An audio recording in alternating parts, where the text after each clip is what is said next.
এখানে বাবা নিত্যানন্দর মন্দির জলের তলায় রয়েছে এই মন্দির।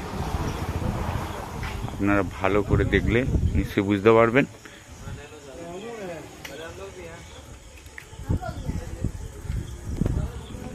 দেখুন মন্দিরের চূড়া দেখা যাচ্ছে, জলের তলায় ডুবে আছে। একটা মন্দির আছে দেখতে পাচ্ছেন।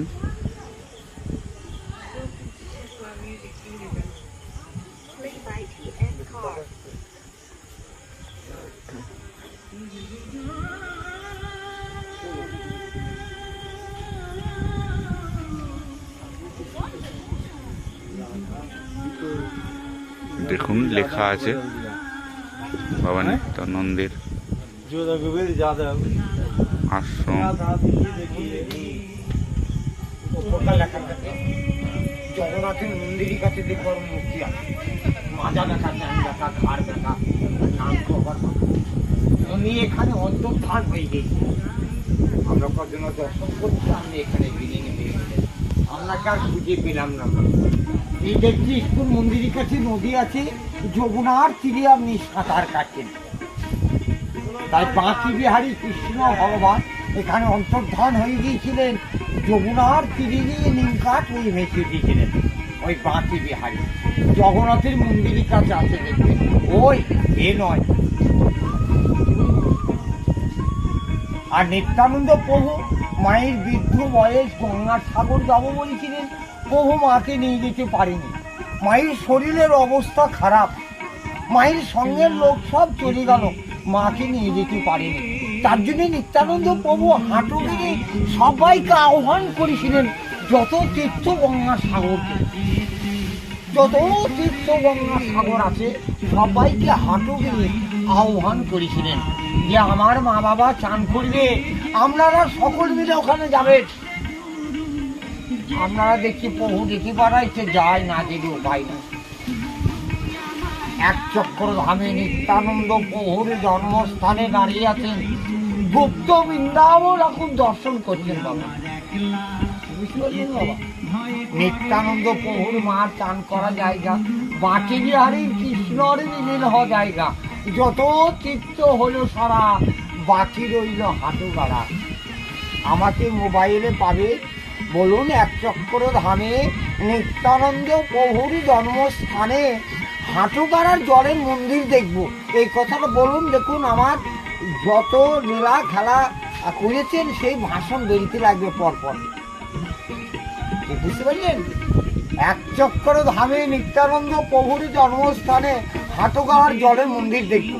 এখানকার ঘটনা আমার মুখ কানে বেরিতে লাগবে, আমার নেটে ছাড়া আছে। বিদেশেরা ছেড়ে দিয়েছে, বিদেশে যা সব ভক্তরা আছে, ওই জলের মধ্যে আমার ভাষণ আপনি জানেন, আমার কাছে ভাষণ গোনা বুঝিয়ে দিলেন, আপনি ওদিকে বুঝিয়ে দিলেন, ওরা জাহাজের মধ্যে তুলে দিল ওপরে। আমার 2 ঘন্টা বাসে জাহাজ নেবে আমাকে পাবেন। এটা নিত্যানন্দ প্রভুর জন্মস্থানে দাঁড়িয়ে আছে, যে হরিনাম বিদাইছে দেশে দেশে, জগাই মাথাই মাই খেয়েছে, তাও রাগ দুঃখ নাই। সেই প্রভুর জন্মস্থানে সামনে মন্দির,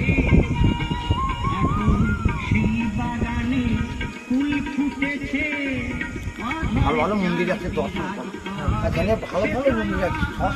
আপনারা শুনলেন, উনি বললেন এই যে মন্দির, এই মন্দিরের কিছু ইতিহাস কথা বললেন।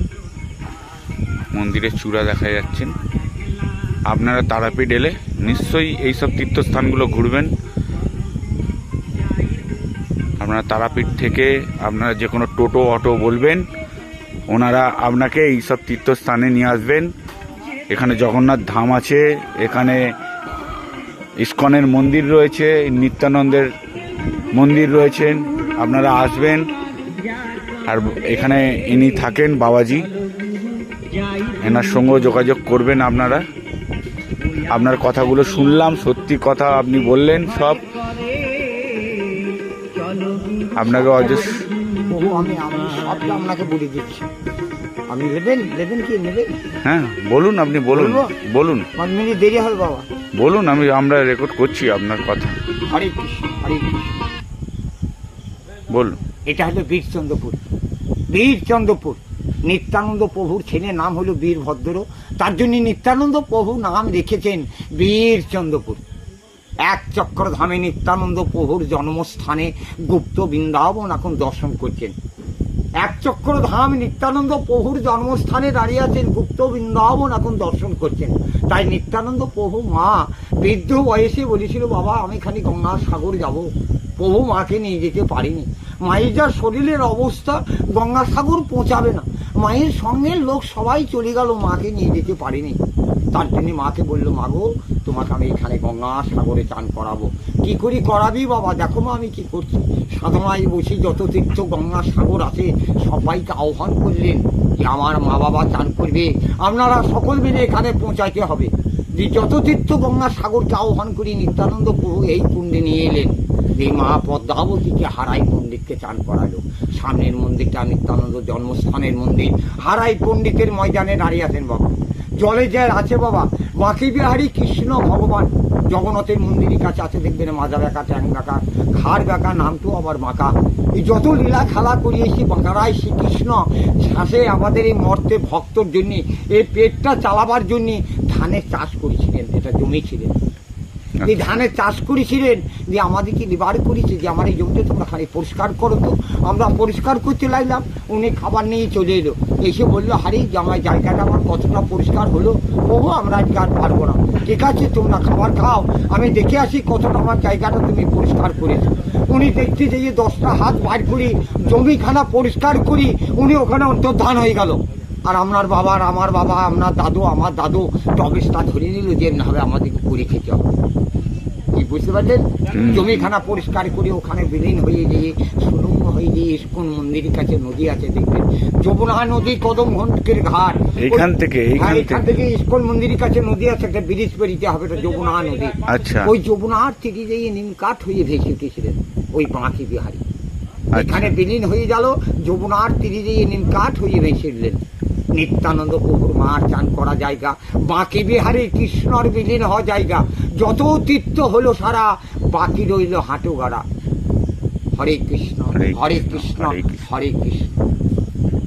সব কথা শুনলেন আপনারা, আসুন এসে দেখে যান। আপনারা দেখলে নিশ্চয়ই বুঝতে পারবেন।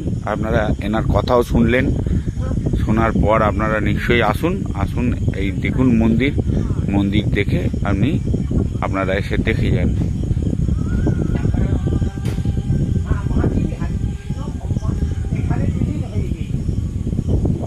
এখানে পুরো এখানে লেখা আছে, দেখুন এই যে লেখা আছে, পুরো সব লেখা আছে।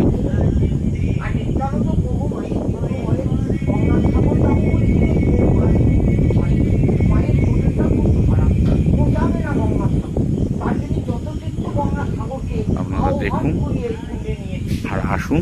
তারাপীঠে এলে এই তীর্থগুলো আপনারা আসুন, ঘুরে যান।